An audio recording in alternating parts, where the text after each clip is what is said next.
மாதங்களுக்கு முன்பு தெரிவித்து, தங்கத்தமிழ் பூங்காவின் சார்பில் இப்படி ஒரு நிகழ்வு நடக்கிறது என்று எனக்கு 2-3 மாதங்களுக்கு முன்பே தெரிவித்து, எனக்கு உகந்த நேரத்தை தான் விரும்பி பெற்றுக்கொண்ட பேராசிரியர் அம்மையார் கற்பகம் அம்மையார் அவர்களுக்கும், இந்த நிகழ்வினை மிகச்சிறப்பாக பாரதி குறித்த ஒரு அறிமுக உரையினை, பாரதி பற்றி ஒரு வெளிச்சத்தை அவருடைய வடமொழியிலிருந்து அவர் பெற்றுக்கொண்ட அந்த மொழிபெயர்ப்பின் மூலமாக எடுத்துரைத்த நம்முடைய கவனத்தை இந்த நிகழ்வின் மையப்பொருள் குறித்து மிகச்சரியாக ஈர்த்திருக்கக்கூடிய அம்மையார் ராஜாமணி அவர்களுக்கும், சற்று முன்பு நிகழ்வு குறித்த அறிமுக உரையை ஆற்றிவிட்டு சென்ற ஐயா அவர்களுக்கும், இந்த நிகழ்வினை மிகச்சிறப்பாக ஒலிப்பதிவு செய்து கொண்டிருக்கக்கூடிய நண்பர்களுக்கும், எனக்காக இந்த நிகழ்வுக்காக இங்கு வருகை புரிந்திருக்கக்கூடிய எங்கள் அன்பிற்குரிய பேராசிரியர்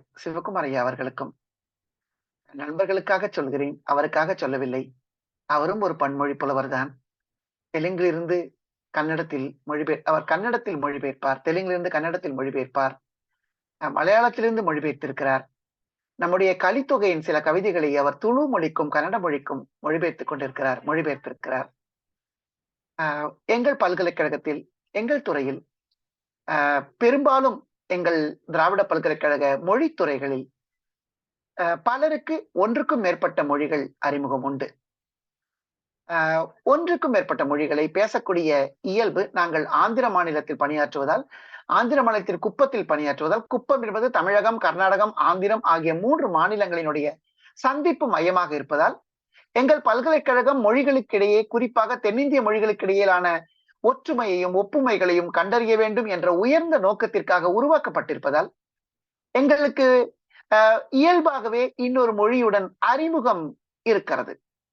அந்த வகையில் எங்களுடைய தமிழ் துறையில், கன்னட துறையில், துளு துறையில் இருக்கக்கூடிய ஆசிரியர் பெருமக்கள் எல்லோருக்குமே ஒன்றுக்கும் மேற்பட்ட மொழிகளை இயல்பாகவே கற்றுக்கொள்ளவும், ஒப்பிடவும், ஆய்வு செய்யவும், மொழிபெயர்க்கவும் வாய்ப்புகள் அமைந்திருக்கிறது. அந்த வகையில் நாங்கள் எல்லாம் கொஞ்சம் விளையாட்டாக, ஆனால் மிகுந்த மகிழ்வுடன் பேராசிரியரை பற்றி சொல்வோம். கன்னடம், துளு, மலையாளம், தெலுங்கு, தமிழ், ஆங்கிலம் ஆகிய மொழிகளில் சரளமாக எழுதவும் பேசவும் வல்லவர், மொழிபெயர்க்கக்கூடியவர் எங்கள் பேராசிரியர் சிவகுமார் ஐயா அவர்கள். எங்களின் டீனாக ஐயா அவர்கள் இருக்கிறார்கள். ஐயா அவர்களினுடைய இறைவன் எனக்கு கொடுத்த பெரும்பேறு நண்பர்களுள் ஒருவர் என்பதனால் மட்டும் நான் சொல்லவில்லை. நான் அவர் மீது கொண்ட அன்பினால் சொல்லவில்லை, நான் உண்மையைத்தான் உரைக்கிறேன். எனவே இந்த மாலை பொழுதில் இந்த இனிய உள்ளங்கள் எல்லாம் சங்கமித்திருக்கக்கூடிய இந்த வேளையிலே, பாரதி என்னும் மானுடன் என்ற தலைப்பிலே எனக்கு தெரிந்த சில செய்திகளை உங்களுடன் பகிர்ந்து கொண்டால் நான் மகிழ்வேன். நண்பர்களே, பாரதி என்னும் மானுடன் என்பது எந்த நோக்கத்திற்காக கொடுக்கப்பட்டது என்றால், அது கூட அவனே பயன்படுத்தியதுதான். கம்பன் என்ற மானுடன் வாழ்ந்ததும் என்பான். இவன் மனிதனா இல்லையா, மனிதனா மனிதனா என்ற, அல்லது மனிதனா தெய்வமா, தெய்வ நம்பிக்கை இருப்பவர்களா, மனிதருக்கு அப்பாற்பட்டவனா, மானுடம் கடந்த ஒன்று இவனுக்குள் திகழ்கிறதா என்று வியப்பு யாரை பார்த்து எழுகிறதோ அவர்களை, அது போன்ற ஒன்றை வைத்துத்தான் அவன் கம்பனுக்கு அப்படி ஒரு பெயரை சொல்லி இருக்கிறான்.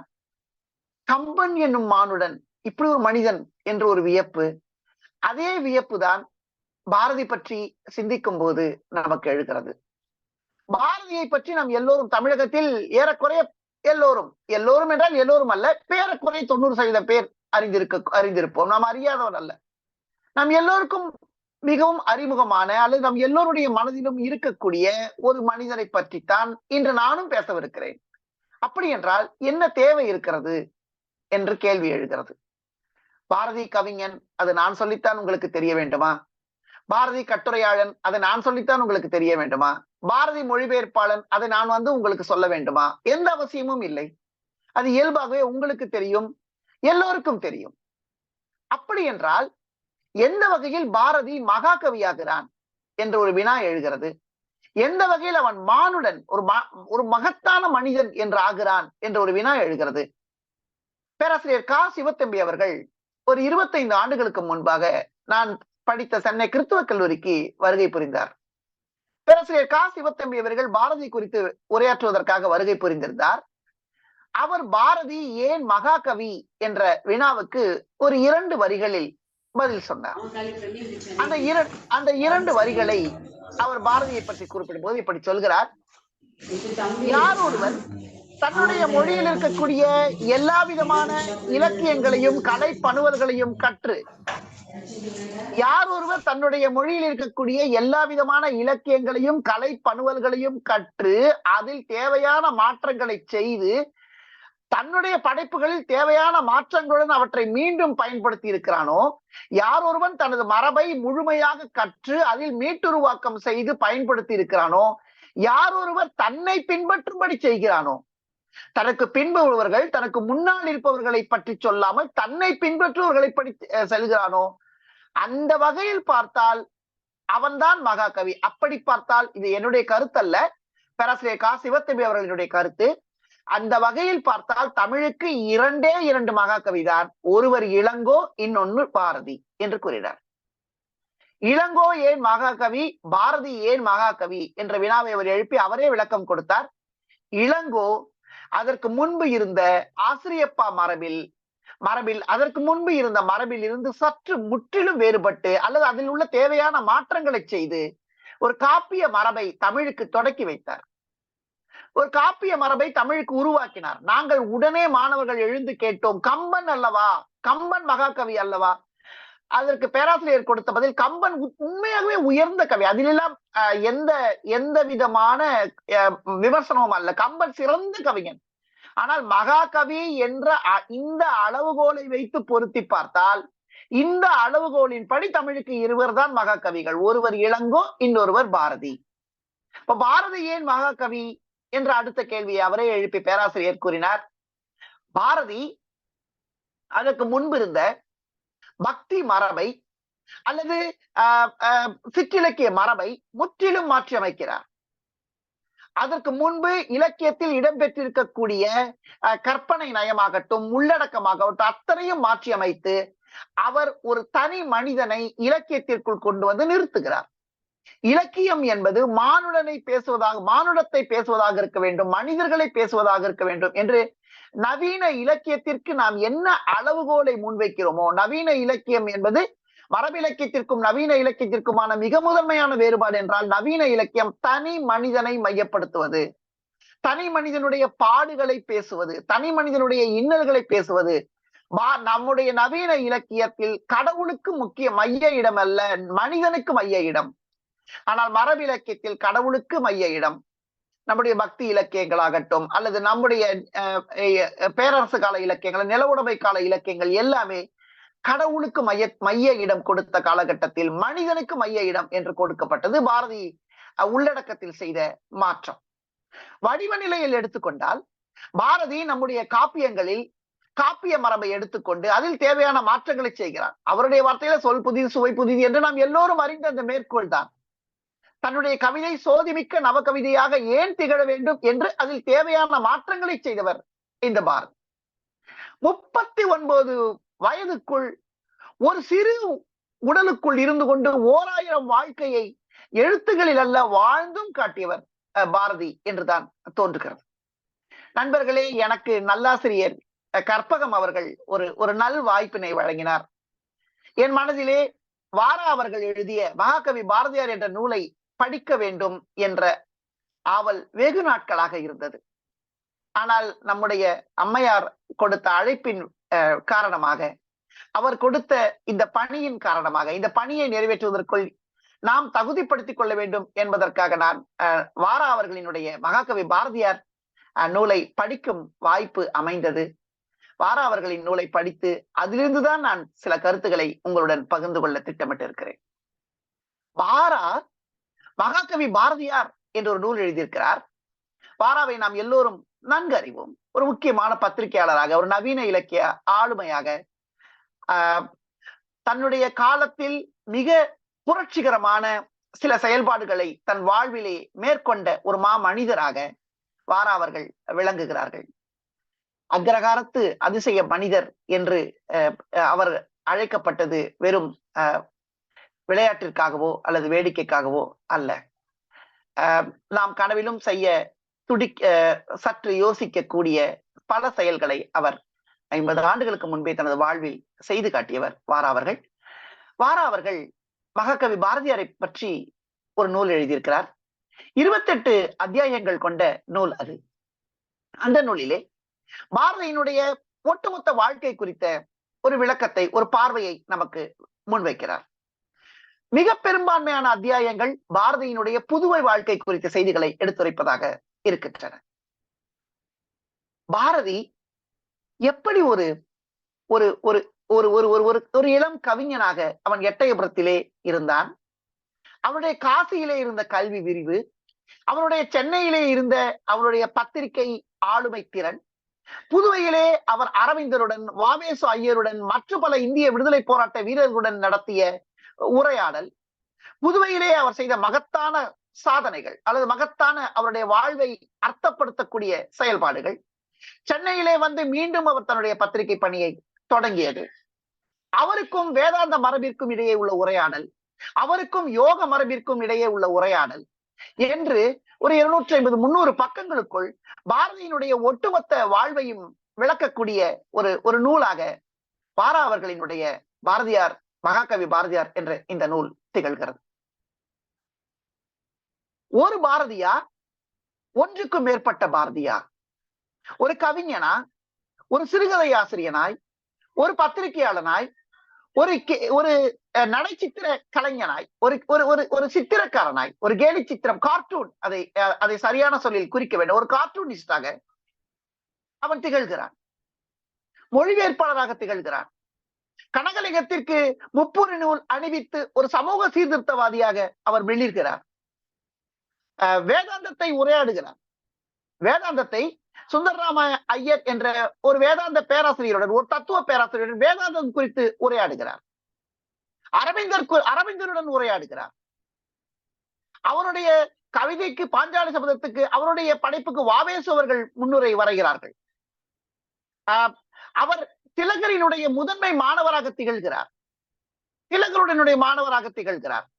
திலகருடன் உரையாடுகிறார் என அது மட்டுமல்ல, உலகத்தில் இருக்கக்கூடிய மிக முக்கியமான படைப்புகளை எல்லாம் தமிழுக்கு கொண்டு வர வேண்டும் என்ற தவிப்புள்ள ஒரு இலக்கியவாதியாக மிளிர்கிறார். ஆக ஒட்டுமொத்த தமிழ் சமூகத்தையே பாதிக்கக்கூடிய ஒரு பேர் ஆளுமையாக 39 ஆண்டுகளுக்குள் வாழ்ந்து மறைந்த ஒரு மகத்தான மனிதரை பற்றி பேசக்கூடிய ஒரு நல் வாய்ப்பு தான் கிடைக்கிறது. அவரால் எட்டயபுரத்தில் இருக்க முடிவதில்லை. ஒருவேளை எட்டயபுரத்தில் அவர் நிலைத்திருந்தால் அவருடைய வாழ்க்கையினுடைய பொருளாதாரம் சற்று மேம்பட்டு இருக்குமோ என்னவோ, இன்னும் சில ஆண்டுகள் அவர் நீடித்து வாழ்ந்திருப்பாரோ என்னவோ, இன்னும் சில ஆண்டுகள் பாரதியினுடைய உடல் இருக்கும், ஆனால் பாரதியினுடைய ஆன்மாவால் அவரால் எட்டயபுரத்தில் இருக்க முடியாது. ஷெர்லி தாசன் என்ற ஷெல்லியை கற்ற ஒரு மனிதனால் எப்படி எட்டயபுர ஜமீன்தாரினுடைய சிங்கார கவிதைகளுக்கு மனம் மயங்கி அங்கே நிற்க முடியும்?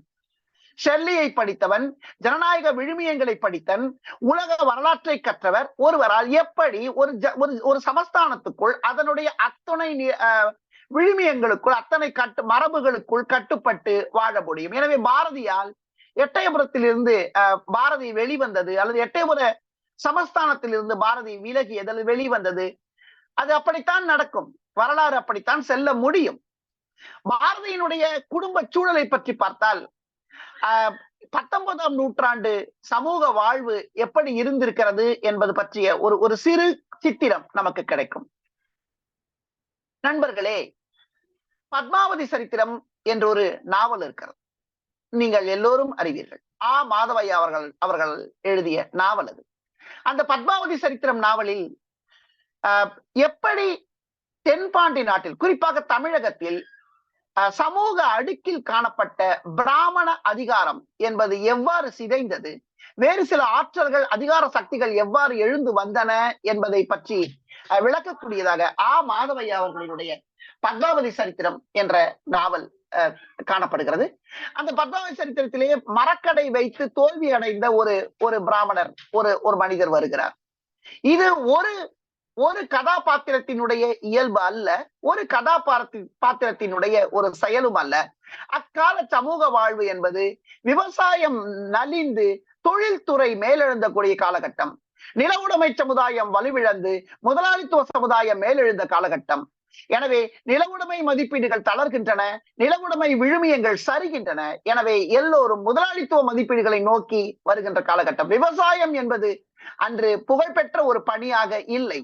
விவசாயம் என்பது ஒரு மதிப்பார்ந்த ஒரு ஊதியமாக சொல்லிக்கொள்ள யாராலும், மதிப்பார்ந்த ஒரு செயலாக, மதிப்பார்ந்த ஒரு அலுவலாக சொல்லிக்கொள்ள யாரும் விரும்புவதில்லை. அன்று மட்டுமல்ல, இன்று வரை அப்படித்தான் இருக்கிறது. எனவே எல்லோருமே ஒரு தொழில்துறையை நோக்கி, பாரதியினுடைய அப்பா சின்னசாமி ஐயர் அவர்களும் கூட இப்படித்தான். அவரும் கூட ஒரு தொழிற்சாலை ஒன்றை அமைக்கக்கூடிய ஒரு முயற்சியிலே, புதிய கனரக இயந்திரங்களை பற்றிய ஒரு ஆய்விலே இருக்கக்கூடிய ஒரு மனிதராக இருக்கிறார். எனவே ஒரு நில உடைமை சமுதாயத்தினுடைய தளர்வு, ஒரு முதலாளித்துவ சமுதாயத்தினுடைய எழுச்சி, ஒரு கிராம வாழ்வினுடைய தளர்வு, நகரம் நோக்கி மனிதர்களினுடைய அசைவினுடைய ஒரு தொடர்ச்சி, இப்படி ஒரு புள்ளியில் தான் நமது மகாகவி நமக்கு அறிமுகமாகிறார். அங்குதான் அவர் பிறக்கிறார். எனவே அங்கிருந்து அவர் நேராக காசி, அவருடைய இளமை வாழ்வில் மிக இளம் வயதிலேயே அன்னையை இழந்து விடுகிறார். அன்னையை இழந்த அந்த துயரம், தாயில்லா துயரம் என்பது பாரதியை வெகுவாக பாதிக்கிறது. எப்போதெல்லாம் ஒரு குழந்தை அன்னையிடம் மகிழ்வுடன் இருப்பதை அவர் பார்க்கிறாரோ அப்போதெல்லாம் அவருக்குள் அந்த ஏக்கம், இப்படி ஒரு தாய்மையை அனுபவிக்கக்கூடிய ஒரு பேரு தனக்கு கிடைக்கவில்லையே என்கின்ற ஏக்கம் பாரதிக்குள் அவர் வாழ்நாளின் இறுதி வரை இருந்ததாக வாரா அவர்கள் பதிவு செய்கிறார்கள். எனவே இப்படிப்பட்ட ஒரு பாரதி அங்கிருந்து நேராக வாரணாசிக்கு சென்று ஹிந்தி மொழியிலே அவ்வளவு புலமை பெற்ற ஒரு பாரதி, மிக மிக மிக மிக ஹிந்துஸ்தானி என்று அழைக்கப்பட்ட அந்த மொழியில் மிக பாண்டித்யம் பெற்று அதில் தேர்வு எழுதி அதிலும் கூட சிறந்த மதிப்பெண்கள் பெற்று இருக்கக்கூடிய பாரதி, ஒரு புத்திசாலி பையனை, அதாவது கல்வி என்றால், வாசிப்பு என்றால், படிப்பு என்றால் தீயாய் பறக்கக்கூடிய ஒரு பையனை, ஒரு ஒரு ஒரு ஒரு ஒரு ஒரு அறிவுஜீவியை நம்மால் இளம் வயதிலேயே சந்திக்க முடிகிறது. அப்போது அவருடைய உள்ளம் எப்படி செயல்பட்டு இருக்கிறது என்பதற்கும் வாரா அவர்கள் தான் எடுத்துக்காட்டாக சொல்கிறார். வாரா அவர்கள் அவருடைய தந்தையார் பாரதியை அழைக்கும் போது, பாரதி கணக்கு படிக்கவா என்ற போதெல்லாம் இவர் கணக்கு, பிணக்கு, ஆமணக்கு என்று சொல்வது, அதாவது எப்போதும் மொழியிலேயே இருப்பது, மொழியிலே, எதுகையில், மோனையில், சொற்களில், சொல் அமைப்புகளில், சொல் விளையாட்டுகளில் மொழி சார்ந்து இவருக்கு ஒரு தீவிரமான ஒரு ஈடுபாடு இருக்கிறது, தீவிரமான ஆர்வம் இருக்கிறது. இவருடைய மனம் ஒரு எழுத்தாளனுடைய உள்ளம் என்பதை நம்முடைய இலக்கியவாதிகள் நிறைய சொல்வதுண்டு. அதாவது எழுத்தாளர் ஜெயமோகன் இப்படி சொல்வார், அதாவது மனித மனம் என்பது 3 நிலைகளில் தான் பொதுவாக செயல்படுகிறது. ஒன்று தர்க்கம் சார்ந்து செயல்படுகிறது, இன்னொன்று கற்பனை சார்ந்து செயல்படுகிறது, மூன்றாவது உள்ளுணர்வு சார்ந்து செயல்படுகிறது. தர்க்கம் சார்ந்த நிலையில் நாம் தொடர்ந்து பயணம் செய்தால் நாம் இறுதியிலே ஒரு தத்துவவாதியாக நாம் மாறலாம், அல்லது நம்முள் ஒரு தத்துவவாதியை நாம் கண்டடையலாம். கற்பனை சார்ந்து செய்யக்கூடிய நம்முடைய பயணம் நமக்குள் இருக்கும் ஒரு எழுத்தாளரை நமக்கு அடையாளம் காட்டும். உள்ளுணர்வு சார்ந்த ஒரு பயணம் நமக்குள் இருக்கக்கூடிய ஒரு ஆன்மீகவாதியை, நமக்குள் இருக்கக்கூடிய ஒரு யோகியை நமக்கு அடையாளம் காட்டக்கூடும். பாரதியினுடைய உள்ளம், பாரதி யோகம் பயின்று இருக்கிறார், யோகம் பற்றி அவருக்கு விழிப்புணர்வு இருக்கிறது, யோகம் பற்றி அவர் உரையாடி இருக்கார். பதஞ்சலியினுடைய யோக நூலை கூட தமிழ்படுத்த வேண்டும் என்ற எண்ணம் அவருக்கு இருந்திருக்கிறது, அவருக்கு யோகம் தெரிகிறது. ஆனாலும் பாரதி ஒரு எழுத்தாளன். பாரதிக்கு தத்துவம் தெரிகிறது, அவர் வேதாந்த விசாரம் செய்திருக்கிறார், அவர் சுந்தரராம ஐயருடன் வேதாந்த உரையாடல்கள் நிகழ்த்தி இருக்கிறார். ஆனாலும் பாரதி ஒரு எழுத்தாளன். ஆக பாரதி தத்துவத்தில் அவருடைய விழிகள் இருந்தாலும் கூட, உள்ளுணர்வில் அவருடைய உள்ளம் சென்றாலும் கூட, அவருடைய மனம் அவற்றை வெளிப்படுத்துவதில் ஒரு கலைஞனின், ஒரு எழுத்தாளனுடைய உள்ளமாக பாரதியினுடைய உள்ளம் தொடர்ந்து செயல்பட்டு கொண்டிருப்பதை நாம் பார்க்கிறோம். அப்படி இருப்பதனால் தான் அவரால் பாஞ்சாலி சபதத்தை தமிழ் நமக்கு கொடுக்க முடிந்திருக்கிறது. அவரால் வேறு பல புதிய புதிய ஆக்கங்களை நமக்கு உருவாக்கி கொடுக்க முடிந்தது. குயில் பாட்டு கொடுக்க முடிந்திருக்கிறது, கண்ணன் பாட்டு கொடுக்க முடிந்திருக்கிறது, ஏன் அவருடைய வசன கவிதைகளை நமக்கு கொடுக்க முடிந்திருக்கிறது. எல்லா வகையிலும் சோதனை செய்து பார்க்க நம்மால் முடிந்திருக்கிறது. அவர் எழுதியதெல்லாம் பிற்காலத்தில் ஒரு பாட நூல் போல பிற்கால வந்த இலக்கியவாதிகள் அவற்றை பயில்வதும், அவற்றை ஒன்று ஆதரிப்பது அல்லது மறுப்பது அல்லது அவை விமர்சிப்பது, எப்படி இருந்தாலும் பாரதியை ஒரு முறை பரிசீலித்து இது பற்றி அவன் என்ன எழுதியிருக்கிறான் என்று பார்ப்பது, இது பற்றி அவன் என்ன சொல்லியிருக்கிறான், இது பற்றி பாரதியின் நிலைப்பாடு என்ன என்று ஒரு முறை ஒரு அகராதியை புரட்டுவது போல்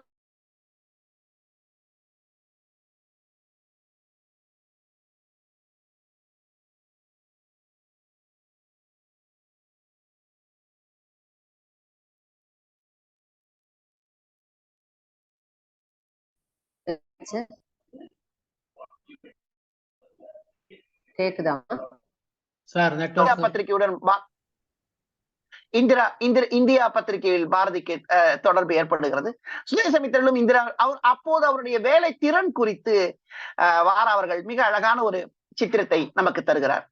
ஜி. சுப்பிரமணிய ஐயர் அப்போது நடந்த இந்திய விடுதலை போராட்ட நிகழ்வுகள் பற்றி, அதாவது மாண்டேகு ஜேம்ஸ் போர்டுடைய பயணமாக இருக்கட்டும், எதுவாக இருக்கட்டும், எது குறித்து வந்தாலும் ஒரு முக்கியமான மொழிபெயர்ப்பு செய்ய வேண்டும் என்றால் அல்லது ஒரு முக்கியமான அறிக்கை எழுத வேண்டும் என்றால் பாரதியை அழைத்து அந்த பணியை மிக விரைவாகவும் செய்ய வேண்டும், அதே சமயம் பொறுப்பாகவும் செய்ய வேண்டும்.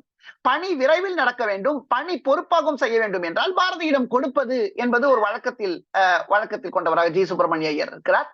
பாரதியை அழைத்து, பாரதி ஒன்றும் அவசரம் இல்லை, நீ நாளைக்கு வரும்போது இதை எழுதி கொண்டு வா என்று சொல்வது வழக்கமா? நாளைக்கு வரும்போது எது ஒரு மொழிபெயர்ப்பு, ஒரு கட்டுரையை, ஒரு ஆங்கில நாளிதழில் வெளிவந்த கட்டுரையை 5 மணி 6 மணி வரையும் இருந்து பத்திரிகை அலுவலகத்தில் தொடர்ந்து எழுதி கொண்டிருக்கக்கூடிய ஒரு பத்திரிகையாளரை அழைத்து, ஒன்றும் அவசரம் இல்லை, நீ நாளை வரும்போது இது கொண்டு வந்தால் போதும் என்று சொல்லும் போது ஜி. சுப்பிரமணிய ஐயர் எப்படி அழகாக பாரதியிடம் பாரதியினுடைய ஆற்றலை பயன்படுத்தி கொண்டிருக்கிறார். பாரதியினுடைய மனமும் சிறிதும் சுணக்கம் கொள்ளாமல், தயக்கம் கொள்ளாமல், தளர்வு கொள்ளாமல், அதே சமயம் தன்னுடைய பத்திரிகைக்கும் அவருடைய பணியை பெற்றுக் கொள்வதில் ஜி. சுப்பிரமணிய ஐயர் சிறந்தவரா அல்லது அதை ஒரு இரவுக்குள் செய்து முடித்த பாரதி சிறந்தவரா என்று நம்மால் இன்று சொல்ல முடியவில்லை. இந்த காலகட்டத்தில் தான் பாரதியினுடைய சென்னை வாழ்க்கை இருந்து கொண்டிருக்கிறோம். நம்ம எல்லோரும் அறிந்தது போல திருவல்லிக்கேணியிலே அவர் இருந்திருக்கிறார். அதற்கு முன்பு கூட ஒரு இடத்தில் இருந்திருக்கிறார். அதன் பிறகு பாரதி இந்திய விடுதலை போராட்டத்தில் ஏற்பட்ட நெருக்கடிகள் காரணமாக புதுவை செல்லக்கூடிய ஒரு நிலை ஏற்படுகிறது. எனவே புதுவைக்கு செல்கிறார். புதுவைக்கு சென்று அங்கு புதுவையிலே வாழ்கிறார். அந்த புதுவையில் தான் வாரா அவர்கள் பாரதியை சென்று சந்திக்கிறார். வாரா அவர்கள் மிக அழகாக சொல்வது போல இருக்கிறது. ஒரு நாள் நான் அதிகாலை சென்னையிலிருந்து ஒரு தொடர் வண்டியிலே புதுவைக்கு சென்றேன். புதுவையிலே அதிகாலை வேளையிலே நான் செல்கிறேன். அதிகாலை வேளையிலே சென்றால் ஒரு வீட்டிலே மாடியிலே ஒரு மனிதன் உட்கார்ந்து கொண்டிருக்கான். நான் பாரதியை பார்க்க வந்திருக்க சொல்லும்போது மாடியிலிருந்து ஒரு இளைஞன் கடகடவென்று கீழே இறங்குகிறான். அவன் கீழே இறங்கி, உங்களுக்கு என்ன வேண்டும் என்று நான் பாரதியை பார்க்க வேண்டும் என்று சொல்லுவோம். பாரதி மேலே செல்கிறார். பாரதியிடம் நமஸ்காரம் செய்வதற்காக அவருடைய திருவடிகளை தீண்ட போனேன். அப்போது பாரதி அதெல்லாம் வேண்டாம் என்று தழுவிக்கொண்டு என்னை அவருள் இணைத்துக் கொண்டார் என்று வாரா அவர்கள் மிக மிக பாரதியுடனான அவருடைய உணர்ச்சி மிக்க சந்திப்பை தன்னுடைய நூலிலே மிகச்சிறப்பாக எழுதியிருக்கிறார். எனவே இப்படி வாராவுக்கும் பாரதிக்குமான தொடர்பு, வாராவுக்கும் பாரதிக்குமான நெருக்கம் ஏற்படுகிறது. வாரா அவர்கள் நான் அருகில் இருந்து பாரதியினுடைய அத்தனை விஷயங்களையும் கண்டதை எழுதுகிறார். அதாவது நண்பர்களே,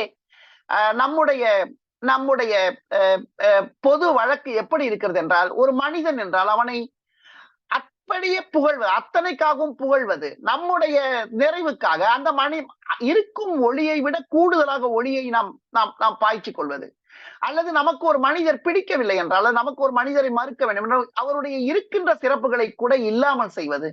எனவே இப்படி இரண்டுக்கும் மாறாக வாரா அவர்கள் பாரதியை, அவர் கண்ட பாரதியை அவருடைய அத்தனை சிறப்புகளுடனும், அதே சமயம் சிறப்பின்மை என்று சொல்லக்கூடாது, சிறப்புகளுடனும் வேறு சில விஷயங்களுடனும், அதாவது இப்படியும் இருப்பவர் தான் பாரதி, இதுவும் சேர்ந்தவர் தான் பாரதி என்று பாரதி பற்றி விளக்குகிறார்.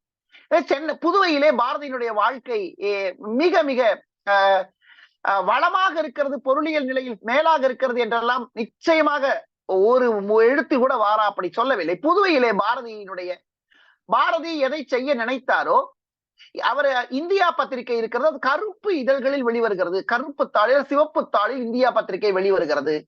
இந்தியா பத்திரிகை பாரதி அங்கு அவர் பல சோதனை முயற்சிகளை செய்கிறார். குயில் பாட்டு அங்குதான் பிறக்கிறது, கண்ணன் பாட்டு, அவற்றையெல்லாம் அவர் எழுதுகிறார். பாரதியினுடைய படைப்பு முயற்சியை பற்றி ஒரு எழுத்தாளனுக்குள் இருக்கக்கூடிய எழுத்து அவனை என்னவெல்லாம் செய்கிறது என்பதை பற்றி எல்லாம் வாரா அவர்கள் விளக்குகிறார். புதுவையிலே ஒரு தோப்பு இருக்கிறது, அங்கு இவர் அதிகாலையில் சென்று விடுவார், அல்லது அந்த நாள் முழுவதும் இவர் முக்கியமாக எதையாவது எழுத வேண்டும் என்றால் அங்குதான் இருப்பார். தன்னுடைய பாதங்களை கீழே தட்டி கொண்டே இருப்பார்.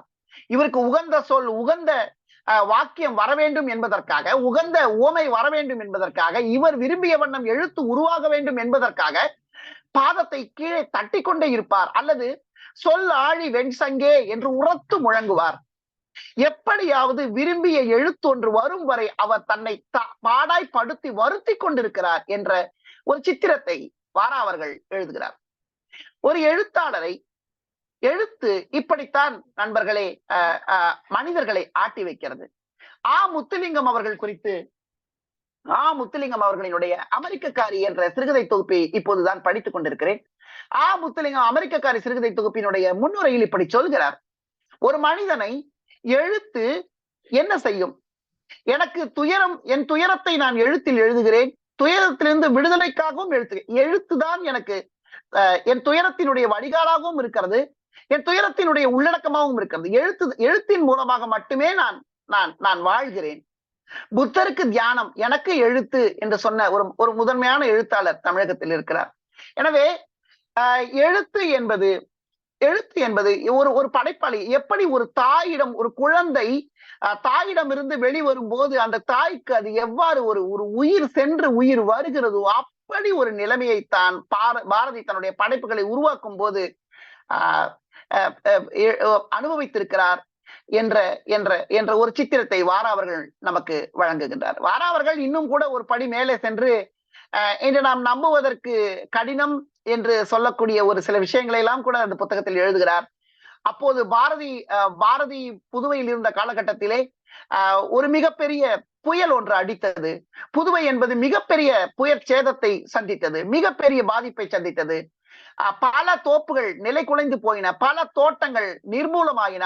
பாரதி எழுதி கொண்டிருக்க தன்னுடைய எழுத்தை முன்வைக்கக்கூடிய தனது படைப்புக்கான தவத்தில் இருக்கக்கூடிய அந்த தோட்டம் மட்டும் எதுவும் ஆகவில்லை. இதை நான் சொன்னால் நீங்கள் நம்பலாம் அல்லது நம்பாமலும் போகலாம், இது ஒரு மூட நம்பிக்கை போல உங்களுக்கு தோன்றலாம், எதுவும் ஆகவில்லை, ஆனால் இது உண்மைதான் என்று எழுதுகிறார். இது பற்றி நமக்கு சொல்ல கருத்து இல்லை. ஆனால் அந்த அளவுக்கு பாரதி அந்த நிலப்பரப்போடு அந்த தோட்டத்தோடு தன்னை பிணைத்துக் கொண்டிருக்கிறான் என்பது நமக்கு தெரிய வருகிறது. அப்போது பாரதிக்கு இருந்த அவருடைய தனி வாழ்வில் அவருக்கு உதவிய பல நண்பர்கள் அவரை ஒரு வகையில் புதுவை புரிந்து கொண்டிருக்கிறது என்றுதான் சொல்ல தோன்றுகிறது. பாரதியை பொறுத்தவரையிலும் அப்போது புதுவையிலே எளிய மனிதர்கள் புரிந்து கொண்டிருக்கிறார்கள். ஏன் அவருக்கு சில நண்பர்கள் இருந்திருக்கார். வெள்ளச்சி கிருஷ்ணசாமி செட்டியார், களவள சங்கரன் செட்டியார் போன்ற சில மனிதர்கள் அவருடைய தனிப்பட்ட வாழ்க்கையில் பாரதிக்கு உதவி இருக்கிறார்கள். பாரதி வீட்டு உரிமையாளர் அந்த செட்டியாரை கூட பாரதி வேடிக்கையாக விளக்கெண்ணெய் செட்டியார் என்றெல்லாம் பாரதி எழுதுவதுண்டு.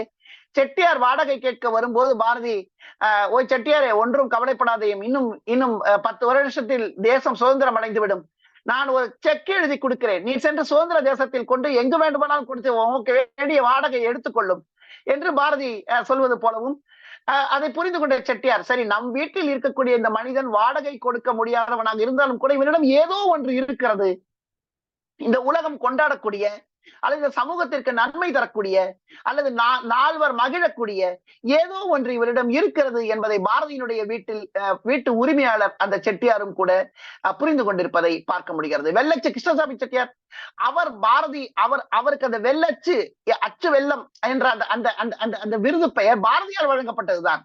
ஏனென்றால் பாரதி உள்ள முகக்கக்கூடிய ஒன்றைத்தான் அவர் செல்வார். நண்பர்கள் புடைசூழ அமர்ந்திருக்கிறார், நண்பர்களுக்கெல்லாம் உணவு வழங்க வேண்டும் அல்லது நண்பர்களை எல்லாம் உபசரிக்க வேண்டும் என்ற எண்ணம் வருகிறது. பாரதியிடம் பணம் இல்லை அல்லது இருக்கக்கூடிய பணம் செல்லக்கூடியதாக இல்லை. பாரதி எடுத்து ஒரு நண்பரிடம் தன் பணம் கொடுக்கும் போது இது செல்லாதே என்று சொன்னால் எது செல்லும் எது செல்லாது என்பது நமது வெள்ளச்சு செட்டியாருக்கு தெரியும் என்று பாரதி சொல்லி அந்த பணத்தை செட்டியார் கையில் கொடுக்க, செட்டியார் அந்த செல்லாத பணத்தை எடுத்துக்கொண்டு அதற்கு நிகராக தன்னிடம் இருக்கக்கூடிய நல்ல பணத்தை கொண்டு பாரதியினுடைய மன விருப்பத்தை நிறைவேற்றி கொடுப்பதாக இருக்கிறார். ஆக நம்மிடம் அரியவன் ஒருவன் இருக்கிறான், அவரிடம் அரியதொன்று இருக்கிறது, அது மகத்தானது என்று புரிந்து கொண்டிருக்கக்கூடிய ஒரு நண்பர் குழாம் பாரதிக்கு புதுவையில் அமைந்தது தமிழ் செய்த தவப்பயன் என்றுதான் சொல்ல வேண்டும். இது பாரதியினுடைய தனி வாழ்க்கையை பொறுத்து இப்படி இருக்கிறது என்றால், பாரதியினுடைய பணி வாழ்க்கை புதுவையில் எப்படி இருக்கிறது, பாரதி புதுவையில் என்னதான் செய்தார், அவருக்கு என்ன நிகழ்ந்தது, பாரதிக்கும் அரவிந்தருக்குமான உறவு என்பது மிக சுவாரஸ்யமான தொடக்க நிலையிலே அவர்கள் இருவருக்குமான உறவு மிகவும் நெருக்கமான ஒன்றாக இருக்கிறது. என்ன முக்கியமான முடிவுகள் எடுக்க வேண்டும் என்றாலும் பாரதி, வாவேசு ஐயர் போன்றவர்கள் எல்லாம் அரவிந்தர் அவர்களுடைய அலுவலகத்தில், அலுவலகம் என்று சொல்லக்கூடாது, அரவிந்தர் அவருடைய ஆசிரமத்திலே அல்லது அரவிந்தர் இருக்கும் வீட்டினுடைய மாடியிலே கூடுவது வழக்கமாக இருக்கிறது. பாரதி அங்குதான் பல பல முக்கியமான முடிவு, உதாரணமாக புதுவையில் இருக்கக்கூடிய இந்திய விடுதலை போராட்ட வீரர்களை எப்படியாவது இந்தியாவுக்கு, அதாவது ஆங்கில அரசாங்கத்தினுடைய கட்டுப்பாட்டில், அதாவது சென்னைக்கு அல்லது தமிழகத்தினுடைய வேறு சில பகுதிகளுக்கு கொண்டு வர வேண்டும் என்ற முயற்சியிலே பாரதியை உளவு பார்ப்பதற்கும், பாரதியை மட்டுமல்ல, பாரதியோடு நெருக்கமாக இருக்கக்கூடிய வாவேசு அவர்கள், பாரதியோடு நெருக்கமாக இருக்கக்கூடிய பிறர் எல்லோரையும் உளவு பார்ப்பதற்காக நம்முடைய அப்போது ஆட்சியில் இருந்த அல்லது அப்போது இங்கிருந்து ஆங்கிலேய அரசாங்கம் அனுப்பி கொண்டே இருக்கிறது. அந்த வகையிலே இவர்கள் சட்டவிரோதமாக குடியேறியவர்கள் என்று சொல்லி, அல்லது இவர்கள் உரிமை இல்லாமல் இங்கு இருக்கக்கூடியவர்கள் என்று சொல்லி, எப்படியாவது பிரெஞ்சு இந்தியாவில் இருந்து இவர்களை வெளியேற்றி விட வேண்டும் என்பதற்காக அவர்கள் எத்தனையோ முயற்சி செய்கிறார்கள். அப்போது இப்படி ஒரு வினோதமான சட்டத்தை கொண்டு வரார்கள். ஒன்று, இந்தியா இங்கு பாண்டிச்சேரியில புதுவையில் இருக்கக்கூடிய இந்திய விடுதலை போராட்ட வீரர்கள் அங்கிருந்து உடனடியாக வெளியேற வேண்டும், அல்லது அவர்கள் இங்குதான் தங்கி இருக்க வேண்டும் என்றால் 5 அதிக அரசாங்க உத்தியோகஸ்தர்களுடைய கையெழுத்து, ஒருவர் அல்ல, இருவர் அல்ல, 5 அரசாங்க அலுவலர்களுடைய கையெழுத்து அல்லது 5 மேஜிஸ்ட்ரேட்டுகளுடைய கையெழுத்தை பெற்றுக்கொண்டு கொடுக்க வேண்டும். இப்படி கொடுத்தால் தான் இவர்கள் தங்கி இருக்க முடியும் என்று வருகிறது. பாரதி இதை பார்த்து புதுவையில் இருந்த தேச விடுதலை போராட்ட வீரர்கள் எல்லோருமே நிலை குலைந்து போகிறார்கள். எல்லோருக்கும் என்ன செய்வது என்று தெரியவில்லை. ஒன்று, தமிழகத்துக்கு சென்றால் கைதாகி விடுவோம், தமிழகத்தில் இருந்தால் நம்முடைய பணிகளை தொடங்க முடியாது, பாண்டிச்சேரியிலோ இருக்க முடியாது, எங்கு செல்வது, எப்படி செல்வது என்று ஒரு தயக்கம் இருந்த போது பாரதி உடனே கலவன சங்கரன் செட்டியார் என்ற அவருடைய நண்பரிடம் கொண்டு சென்று அந்த அந்த அந்த அந்த விண்ணப்பங்களை கொடுக்கவும், அவர் ஒருவரே முன்னின்று இந்திய விடுதலை போராட்ட வீரர்கள் எல்லோருக்கும் தேவையான கையெழுத்துக்களை பெற்றுக் கொடுத்து, இப்படியெல்லாம் பாரதியை புரிந்து கொண்ட ஒரு நண்பர் குழாம் அவருக்கு இருக்கிறது. இப்படி இருக்கிறது என்பதனால், இப்படி பலர் இருக்கிறார்கள் என்பதனால் எல்லோரும் இப்படித்தான் இருக்கிறார்கள் என்று நாம் கருதிவிடக் கூடாது. அதற்கும் கூட நிறைய நிறைய நிறைய சான்றுகள் வாரா அவர்கள் தன்னுடைய நூலிலே எடுத்து காட்டுகிறார்கள்.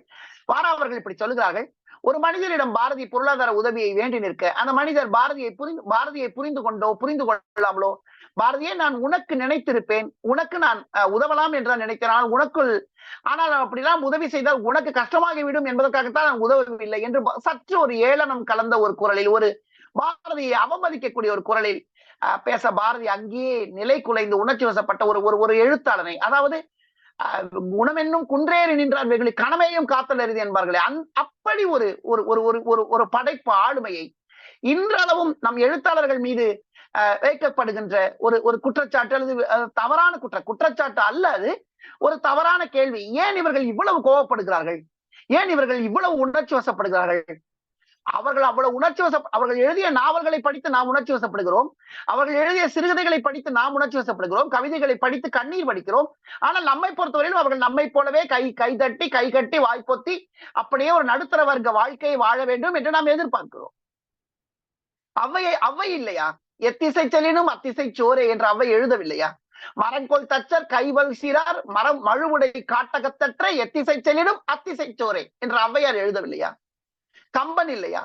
ஆக அவ்வை, கம்பன் என்று வாழையடி வாழையாக வந்திருக்கக்கூடிய இந்த படைப்பு ஆளுமைகள் எல்லோரும் இப்படித்தான் இருக்கிறார்கள் என்று ஒரு பொது வரையறைக்கு உட்பட்டால், அந்த பொது வரையறைக்குள் உட்படக்கூடிய ஒரு ஆளுமையாகத்தான் பாரதியும் திகழ்கிறார். எனவே வாரா அவர்கள் எழுதுவார்கள், அவன் சத்திரம் வைத்துக் அவன் சத்திரம் கட்டி இருக்கிறானோ நான் ஏழையோ என்றுதான் உச்சகட்ட கோபத்திலே பாரதி இப்படித்தான், அவன் சத்திரம் கட்டி இருக்கிறானோ நான் ஏழையோ என்று பாரதி உரத்து முழங்குவார். ஆனால் இந்த பாரதி என்றால் உடனே நாம் அழகுணர் எதுவுமற்ற, வாழ்க்கை மீதான ஒரு பசையே இல்லாத, வயிறு மட்டுமே வாழ்க்கை என்று அப்படி ஒரு பாரதியை நாம் உடனே கற்பனை செய்துவிட முடியாது. அதனால்தான் நான் ஒரு வாழ்க்கைக்குள் 1000 வாழ்க்கை என்று, ஒரு நாள் கூட தன்னுடைய கோட்டின் மீது ஒரு மல்லிகையோ ஒரு ரோஜாவோ அன்றளர்ந்த மலர் இல்லாமல் பாரதி ஒரு நாளும் வெளியே வரமாட்டார். அன்றளர்ந்த மலர் இல்லாமல் பாரதியால் ஒரு நாளும் தன்னுடைய அறையை விட்டு வெளியே வரவே முடியாது. மிக அழகாக வாரா எழுதுகிறார். கோட்டின் இடது பக்கத்திலே அவர் பேனாவில் எழுதுவதில்லை, பென்சிலில் தான் எழுதுவார். பேனா பயன்படுத்துவதில்லை, பென்சிலில் தான் எழுதுவார். சில கத்து காகிதங்கள் கையில் இருக்கும். இப்படித்தான் அவர் எழுதுவார், இப்படித்தான் அவர் இருப்பார் என்று பாரதியினுடைய ஒவ்வொரு அசைவையும் அவர் எடுத்து காட்டுகிறார். இவ்வாறு இருக்கும்போது பாரதிக்கும் அரவிந்தருக்கும் மிக தொடக்க காலகட்டத்திலே உரையாடல் நெருக்கம் இருந்திருக்கிறது. பாரதிக்கும் அரவிந்தருக்கும் மிக தொடக்கத்தில் உரையாடல்கள் நெருக்கங்கள் இருக்கின்றன. ஆனால் காலம் செல்ல செல்ல அரவிந்தர் அவர்கள் சமூக நிகழ்வுகளின் மீது தன்னுடைய ஈடுபாட்டை சற்று குறைத்து கொண்டு ஆன்மீக துறையில் அவர் ஈடுபாட்டை அதிகரிக்கிறார். இது நேர் எதிர் திசையில் பாரதியினுடைய ஈடுபாடு சமூகம் ஆன்மீகம் இரண்டுத்தையும் ஒன்றாக கூடிய ஒரு நவீன வேதாந்த தரப்பாக பாரதி மாறுகிறார். நண்பர்களே, இந்த இடத்தில் நவீன வேதாந்தம் என்று நான் எதை கருதுகிறேன் என்பதை உங்களுக்கு விளக்க வேண்டியது என்னுடைய கடமை. அதாவது வேதாந்த தரப்பு மரபு நம்மிடம் இருக்கத்தான் செய்கிறது, இருந்தது, அது மிக தொன்மையானது, அது தொடர்ந்து இருந்து வந்து கொண்டிருந்தது. ஆனால் நவீன வேதாந்தம் என்பது வேதாந்தம் காண்கின்ற இந்த எல்லாம் பிரம்மம் என்பதை வாழ்க்கை மீதான ஒரு பசையற்ற ஒரு பார்வையாக கருதாமல் வாழ்வின் மீதான அக்கறையை முன்வைக்கக்கூடிய ஒன்றாக, இந்த வாழ்க்கையை மாற்றக்கூடிய ஒன்றாக வேதாந்தத்தை பார்க்கின்ற இந்த பார்வை தான் நவீன வேதாந்தம். அதாவது வாழ்க்கை மீதான செயல்பாடு, ஈடுபாடு, செயலூக்கம் மற்றும் இந்த உலகம் உயிர்கள் எல்லாம் ஒன்று என்ற இந்த பார்வை. இதை 4 வரிகளில் பாரதியினுடைய வரியை நான் எடுத்து சொன்னால் உங்களுக்கு எளிதில் உங்களுடன் பகிர்ந்து கொண்டவனாவேன். பாரதி 66 இப்படி முடிக்கிறார். சாமினி சாமினி சாமி நீயே, நீ சாமி இல்லை என்பது உன்னுள் புகுந்த மாயை. சாமினி சாமினி சாமி நீயே, நீ சாமி இல்லை என்பதனுள் புகுந்த மாயை. சாமினி சாமினி என்று சொல்லி சதா காலம் சிவம் என்று சாதிப்பாயே. பாரதியினுடைய உயிர் பெற்ற தமிழர் பாட்டு என்ற ஒரு கவிதையினுடைய ஒரு வரி இருக்கிறது. ஊருக்கு உழைத்திடல் யோகம் என்ற ஒரு வரி இருக்கிறது.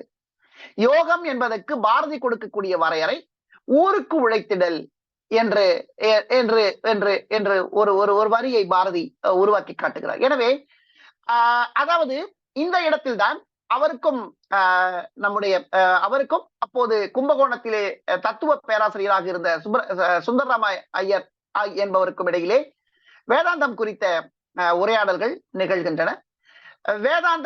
வேதாந்தத்தினுடைய மரபுவாத தரப்பாக சுந்தரராம ஐயர் இருக்க, நவீன வேதாந்தத்தினுடைய தரப்பாக பாரதி இருக்கிறார். இவர்கள் இருவருக்கும் சுந்தரராமையருடைய வினாவுக்கு பாரதியினுடைய விடையும், பாரதியினுடைய வினாவுக்கு சுந்தரராமையருடைய விடையுமாக ஆங்கிலத்திலே இவர்கள் காரசரமாக உரையாடிக் கொள்கிறார்கள். இவருடைய விவாதம் டெய்லி டைஜஸ்ட் என்கின்ற அன்று வெளிவந்து கொண்டிருந்த ஆங்கில நாளிதழே தொடர்ந்து வெளிவந்து இருக்கிறது.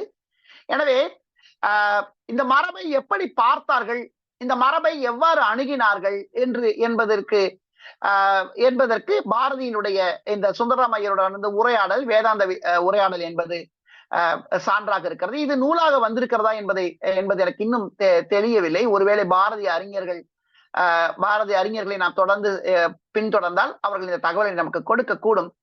ஆக இது தமிழில் மட்டுமல்ல, இந்த மரபை நவீனத்துடன் இணைக்கக்கூடிய இந்த பார்வை எல்லா இடங்களிலும், அதாவது இந்தியா முழுவதுமான ஒரு பொது பார்வையாக, ஒரு பொது போக்காக இருக்கிறது. இந்த பொது போக்கின் ஒரு தமிழ் முகமாக பாரதி நமக்கு இருக்கிறார். எனவே இப்படிப்பட்ட ஒரு பாரதியை நாம் தொடர்ந்து பார்க்கின்றோம். இந்த வாழ்க்கை என்பதே மிக சாகசமான ஒரு வாழ்க்கையாக பாரதி, அதாவது எந்த அளவிற்கு என்றால் செல்லம்மாள் பாரதி வாராவர்களுடைய நூல் எவ்வளவு முக்கியமோ அதே போல செல்லம்மாள் பாரதியினுடைய ஒரு நூலும் இருக்கிறது. பாரதியார் சரித்திரம் என்ற அந்த நூலின் பெயர். பாரதியினுடனான தன்னுடைய வாழ்க்கையை செல்லம்மாள் பாரதி எழுதிய நூல் அது. அவர்கள் இப்படி ஒரு நிகழ்ச்சியை சொல்கிறார்கள். திருவனந்தபுரத்திலே ஒரு திருமணத்தில் கலந்து கொள்வதற்காக சென்றிருந்தோம். நாங்கள் அங்க இருக்கக்கூடிய விலங்கு காட்சி சாலையை நாங்கள் பார்ப்பதற்காக சென்றோம். உடனே அங்கு இருக்கக்கூடிய ஒரு கூண்டில் சிங்கத்தை பார்த்து, விலங்கரசனே கவியரசன் வந்திருக்கிறேன் என்று சொல்லக்கூடிய ஒரு பாரதியை, அதாவது இன்று நாம் 21ஆம் நூற்றாண்டிலே இது நமக்கு ஒரு விதமாக பொருள் தருகிறது. இதை பார்க்கும்போது ஒரு வியப்பு வருகிறது, நமக்கு ஒரு ஆச்சரியம் இருக்கிறது, எல்லாம் இருக்கிறது. ஆனால் அன்று இது எப்படி பார்க்கப்பட்டிருக்கும்? ஒரு கழுதை குட்டியை தூக்கி கொண்டு எட்டயபுரத்திலே கடையத்திலே ஒருவன் அக்ரகாரத்திற்குள் வரும்போது, நீயும் பிரம்மம் நானும் பிரம்மம் என்று ஒருவன் வரும்போது எப்படி இருக்கும்? அந்த சூழல் உடன் இருப்பவர்களுக்கு எப்படி இருக்கும் என்று தன் காலத்தை மீறி பயணம் செய்த ஒருவனை அந்த காலம் எப்படி எதிர்கொள்ளும்? அந்த காலத்தில் ஒரு செட்டியார், வெள்ளச்சு கிருஷ்ணசாமி செட்டியாரோ அல்லது ஒரு சங்கர செட்டியாரோ அல்லது ஒரு பொன்னு முருகேசனோ போன்ற ஒரு சில நண்பர்கள் அமைந்தது பாரதியினுடைய நல்லூல், நாம் செய்த நல்லூல். ஆனால் அது அவருக்கு எல்லா இடங்களிலும் எல்லா நேரத்திலும் இருக்கும் என்று சொல்ல இயலாது. பாரதியினுடைய அடுத்தது பாரதியினுடைய, அதாவது பாரதியினுடைய உயிரை எடுக்கக்கூடிய அந்த பழக்கம், அதாவது இந்த திருவல்லிக்கேணியிலே பார்த்தசாரதி கோயிலினுடைய யானையினால் அவர் தாக்கப்பட்டு அதன் பிறகு அவர் உடனே இறந்து விடவில்லை. அதன் பிறகு சில நாட்கள் கழித்துத்தான் அவருடைய உயிர் பிரிகிறது. ஆனாலும் கூட அதற்கு காரணமாக வாரா அவர்களுக்கு புதிய விளக்கங்கள் கொடுக்கிறார். அதற்கு அவர் அவரிடமிருந்து சிறு வயதிலிருந்தே அபின் பழக்கம் எல்லாம் இருந்தது பாரதிக்கு. அது அவர் எட்டயபுரத்தில் இருக்கும் போதே அவருக்கு அறிமுகமாகிவிட்டது. எனக்கு இதை படிக்கும் போது ஒரு துன்பியல் நாடகத்தினுடைய ஒரு கதாநாயகனை போலத்தான் எனக்கு பாரதி தெரிகிறார். ஆனால் இந்த பாரதி இதுவும் சேர்த்துத்தான் பாரதியினுடைய வாரா அவர்களுடைய நூல் இப்படி ஒரு சித்திரம் இருக்கிறது. இடதுகால் பாதத்தை கீழே ஊன்ற முடியாது. இடதுகால் பாதத்தை பாரதியினால் தரையில் சரியாக ஊன்ற முடியாது என்றால் சரியாக ஊன்றி ஆழமாக நடக்க முடியாது. ஏனென்றால் அவருக்கு ஏதோ ஒரு காயம் ஏற்பட்டிருக்கிறது. எனவே இப்படிப்பட்ட ஒரு பாரதி, யாரேனும் ஒருவர் உடற்பயிற்சி செய்தால், யாரேனும் ஒருவர் உடல் திறன் காட்டினால் பாரதிக்கு அவர் மீது ஒரு வியப்பு வந்துவிடும். நம்மால் இப்படி உடல் திறன் காட்ட இயலவில்லையே என்று ஒரு ஏங்குகின்ற அதாவது ஒரு பலவீனமான உடலில் எல்லையற்ற பிரம்மத்தை தழுவி நிற்கக்கூடிய ஒரு ஆன்மா இருந்தால் எப்படி இருக்குமோ அதற்கான சரியான உதாரணம் பாரதியாகத்தான் எனக்கு தோன்றுகிறார். எனவே இப்படிப்பட்ட ஒரு மனிதன் நமக்கு கிடைத்திருக்கிறார். வாவேசு அவர்களுக்கும் பாரதிக்குமான உறவு பற்றி எல்லாம் மிக மிக விரிவாக நண்பர்களே, அதாவது இன்று நாம் பாரதியினுடைய வாழ்க்கை என்பது பாரதியினுடைய வாழ்க்கை மட்டுமல்ல. பாரதியினுடைய வாழ்க்கை என்பது வாவேசு அவர்களுக்கும் அவருக்குமான உறவு, அரவிந்தருக்கும் அவருக்குமான உறவு மற்றும் விலகல், அவருக்கும் திலகருக்குமான உறவு என்று பல வகைப்பட்ட வாழ்க்கை. பாரதியை பற்றி நான் சொல்லக்கூடிய பல செய்திகள் அந்த காலத்திலே வாழ்ந்த பல மனிதர்கள், பல தியாகிகளுக்கும் பொதுவாகத்தான் இருக்கும். அரவிந்தருடைய ஆசிரமத்தை பற்றி இப்படி ஒரு சித்திரத்தை அவர்கள் விளங்குகிறார்கள்.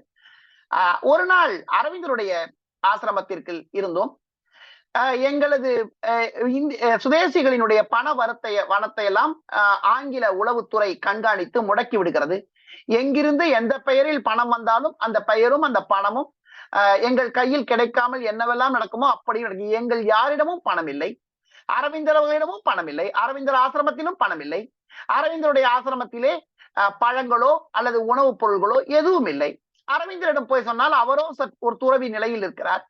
போய் சொன்னால் இருப்பதை வைத்து சமாளித்துக் கொள்ளுங்கள் என்று அரவிந்தர் ஒரே வரியில் சொல்லிவிட்டு போய்விட்டார். என்னதான் இருக்கிறது என்று பார்த்தால் ஆசிரமத்திலே வெறும் மிளகாய் தூள் தான் இருக்கிறது. எனவே மிளகாய் தூளையும் கொஞ்சம் சோற்றையும் வைத்து மிளகாய் சோறு தான் அன்று எல்லோருக்கும் வழங்கப்பட்டது என்று ஒரு விளக்கத்தை அரவிந்தர் வாழ்க்கையை பற்றி வாரா அவர்கள் எழுதுகிறார். ஆக பரோடா சமஸ்தானத்திலே 1000 ரூபாய் மாத ஊதியமாக பெற்றவர் அரவிந்தர். பரோடா சமஸ்தானத்திலே 1000 ரூபாய் 1910-15களில் மாத ஊதியமாக பெற்றவர் அரவிந்தர். அத்தனையும் விட்டு தான் அவர் வந்திருக்கிறார். 12 மொழிகளில் புலமை உடையவர் என்று ஹைகோர்ட் நீதிபதிகளால், அக்கால நீதிபதிகளால், ஆங்கில நீதிபதிகளால் புகழ பெற்றவர் அரவிந்தர். ஆனால் அவர் மிளகாய் சோறு சாப்பிட்டுத்தான் தன்னுடைய வாழ்வை நடத்த வேண்டியதாக இருக்கிறது. எனவே பாரதியினுடைய வாழ்க்கை என்பது ஒரு காலகட்டத்தினுடைய வாழ்க்கை.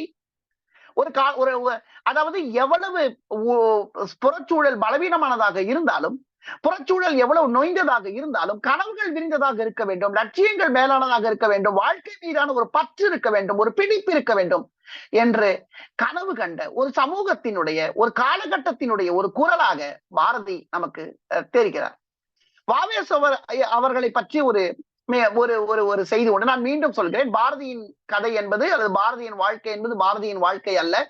பாரதி மாபெரும் கவிஞன் என்று சொல்வதற்கு நான் அவசியம் இல்லை, அது உங்களுக்கும் தெரியும். ஆனால் பாரதியின் மூலமாக ஒரு காலகட்டத்தை புரிந்து கொள்வதுதான் நம்முடைய வேலை, வரலாற்றை புரிந்து கொள்வதுதான் நம்முடைய கடமை என்பதற்காகத்தான் நாம் இன்று பாரதியை பற்றி பேசிக் கொண்டிருக்கிறோம். வாவேசு அவர்கள் பிரெஞ்சு பாண்டிச்சேரியினுடைய புதுவையிலே வந்து இறங்கும் போது அவர் கையில் ஒரு நூல் இருந்தது, ஒரே ஒரு நூல் தான் இருந்தது. அந்த நூல் கம்பராமாயணம் என்று நாம் எல்லோரும் படித்திருக்கிறோம். அந்த அளவிற்கு கம்பன் மீது மாளா காதல் கொண்டவர் வாவேசு அவர்கள். இந்த வாவேசு அவர்களினுடைய இந்த கடற்பயணம் என்பது எல்லோராலும் பேசப்படுகிறது. ஆனால் இப்படி ஒரு கடற்பயணம் பாரதிக்கும் கூட இருந்திருக்கிறது. இப்படி ஒரு சாகச பயணம், அதாவது உளவுத்துறை அறியாமல், அரசாங்கம் அறியாமல், அதிகாரம் அறியாமல் அவர் சில செயல்களை செய்வது என்கின்ற ஒரு சாகச வாழ்க்கை வாரா அவர்கள் சொல்கிறார் பாரதிக்கும் கூட இருக்கிறது. அவர் புதுவையிலிருந்து நாகப்பட்டினத்திற்கு, அக்காலத்தில் நாகப்பட்டினத்திற்கு வந்திருக்கிறார். நாகப்பட்டினத்திற்கு வந்து நாகப்பட்டினத்திலே பாரதி எதிர்பாராமல் அங்கு வந்து அங்க இருக்கக்கூடிய நண்பர்களை சந்திப்பது, அங்கு சில காலம் இருந்துவிட்டு அதன் பிறகு அங்கிருந்து செல்வது என்று என்று பாரதியை என்று ஒரு சாகச வாழ்க்கை பாரதியிடம் இருக்கிறது. அது மட்டும் இல்லாமல் சென்னையில் அவர் இருந்த போது அவருக்கு வெடிகுண்டு தயாரிப்பு நிபுணர்களெல்லாம் கூட எப்படியாவது வெடிகுண்டு வீசிய ஒரு 1000 பேருக்கு வெடிகுண்டு வீச கற்றுக் கொடுத்து விட்டால் இந்தியாவிலிருந்து ஆங்கிலேயர்களை விரட்டிவிட முடியாதா என்றெல்லாம் கனவு காணக்கூடிய ஒரு ஆளுமையை இந்த நூலினுடைய பிற்பகுதி நமக்கு எடுத்து காட்டுகிறது. எனவே நண்பர்களே, பாரதி என்பது அதாவது நமக்கு கீழ் இருப்பவர்களை, பாரதியினுடைய ஒரு வரி உண்டு, நமக்கு கீழ் இருப்பவர்களின் துயரத்தை பார்த்து குறைந்தபட்சம் நாம் இருக்கும் அளவுக்காவது அவர்களை மகிழ்ச்சிக்கு உட்படுத்தாவிட்டால் நமக்கு மேல் போக வேண்டாம், குறைந்தபட்சம் நம்முடைய நிறைவை, நம்முடைய மகிழ்வை, நம்முடைய பாதுகாப்பை நமக்கு கீழ் இருப்பவர்கள், நம்மை விட கீழே துன்பப்படுபவர்களுக்கு நாம் கொடுக்காவிட்டால் நம் வாழ்க்கைக்கு என்ன பொருள் கொடுக்கிறோம்?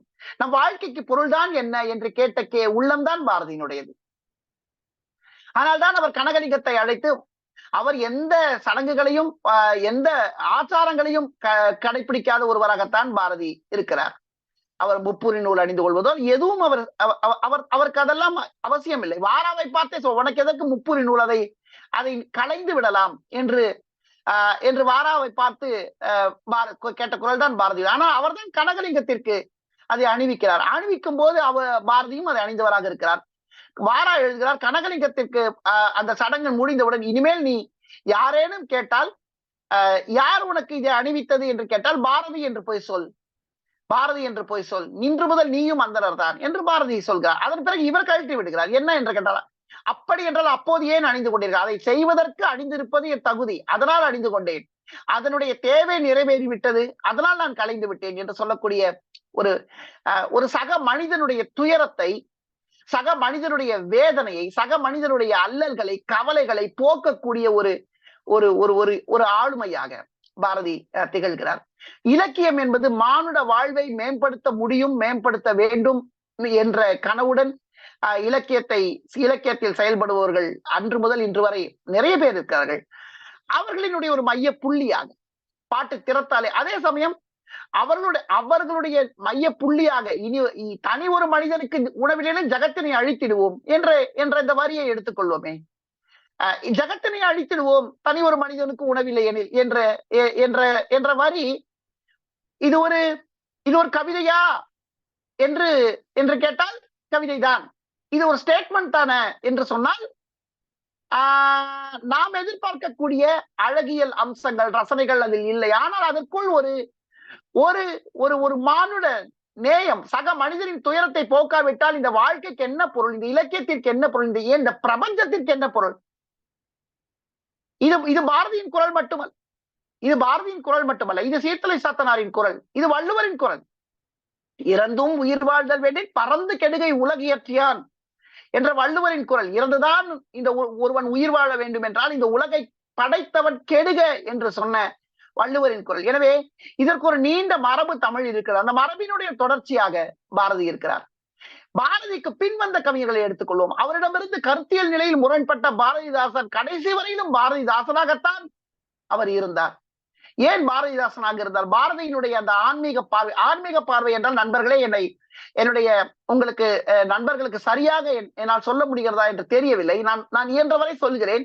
நான் சொன்னதை கொண்டு நான் என்ன சொல்ல முயல்கிறேன் என்பதை நீங்கள் எடுத்துக்கொண்டால் நான் மிகவும் மகிழ்வேன். அதாவது ஆன்மீகம் என்றால், நண்பர்களே, நான் கோயிலை சொல்லவில்லை, நான் மதத்தை சொல்லவில்லை, நான் சடங்குகளை சொல்லவில்லை, நான் கற்பூர ஆரத்தியை சொல்லவில்லை, நான் உண்டியலை எதையும் சொல்லவில்லை.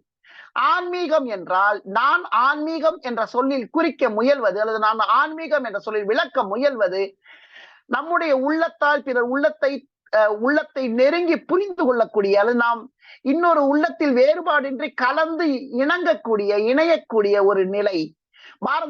பாரதியினுடைய இந்த ஆன்மீக நிலையை, கனகலிங்கத்தின் உள்ளத்தை பாரதி புரிந்து கொண்டார் என்பதை பாரதிதாசன் அன்றி வேறு யார் புரிந்து கொள்ள முடியும்? மண்டு மதங்கள் அண்டா நெருப்பு என்று பாரதிதாசன் பாரதியை பற்றி எழுதுகின்றார். மூடத்தனத்தின் முடைநாற்றம் அப்படி செந்தமிழ் தேனி பைந்தமிழ் தேர்ப்பாகன் இந்துக்கு தந்தை என்று அடுக்கி கொண்டு போகின்ற பாவேந்தர் தான் அவரை பற்றி எழுதும் போது மண்டும் மதங்கள் அண்டா நெருப்பு என்று அவரை பற்றி எழுதி கொண்டு போகிறார். எனவே அந்த நிலையில் ஒரு நம்முடைய ஆன்மீகம் பின்னால் வந்த பாரதிதாசன் ஆகட்டும், ஜெயகாந்தன் ஆகட்டும், யாரே ஆகட்டும், எல்லோரும் பாரதியுடன் தான் தன்னை இணைத்துக் கொள்கிறார்கள். இன்று வரை ஒரு பேனா எழுத நினைக்கக்கூடிய ஒருவருடைய உள்ளத்திலே ஒரு லட்சிய புள்ளியாக அடைய விரும்புகின்ற ஒரு மைல் கல்லாக பாரதி இருக்கிறார். எனவேதான் நண்பர்களே, பாரதி என்னும் மானுடன் என்ற பெயர் என்ற நிலை பொருத்தமாக இருக்கிறது. எனவே இப்படி ஒரு மகத்தான வாழ்க்கை வாழ்ந்த ஒரு மாமனிதனை, ஒரு வாழ்க்கைக்குள் 1000 வாழ்க்கையை வாழ்ந்து காட்டிய ஒரு மனிதனை, நமக்கெல்லாம் ஒரு கனவு போல வாழக்கூடிய ஒரு மனிதரை நாம் இன்று நினைத்து கொண்டிருப்பதும், அவரை பற்றி ஒரு மாதம் முழுவதும் ஒரு தினந்தோறும் ஏதோ ஒரு வகையிலே நிகழ்வுகளை ஒருங்கிணைத்து செயல்படுத்துவதும், சங்கத்தமிழ் பூங்கா இந்த நிகழ்ச்சிகளை எல்லாம் முன்னெடுப்பது எனக்கு மிகவும் மகிழ்ச்சியாக இருக்கிறது. இந்த நிகழ்விலே என்னையும் கற்பகம் அம்மையார் என அழைத்ததும், இது தொடர்பாக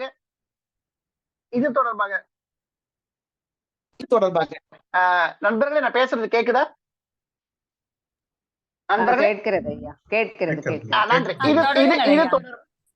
இது தொடர்பாக நான் என்னை இணைத்துக் கொள்ள வாய்ப்பு கிடைத்தது என்பது, நான் இதன் மூலமாக நான் வாராவை படிக்க முயன்றது எனக்கு அமைத்த ஒரு நற்பேறு.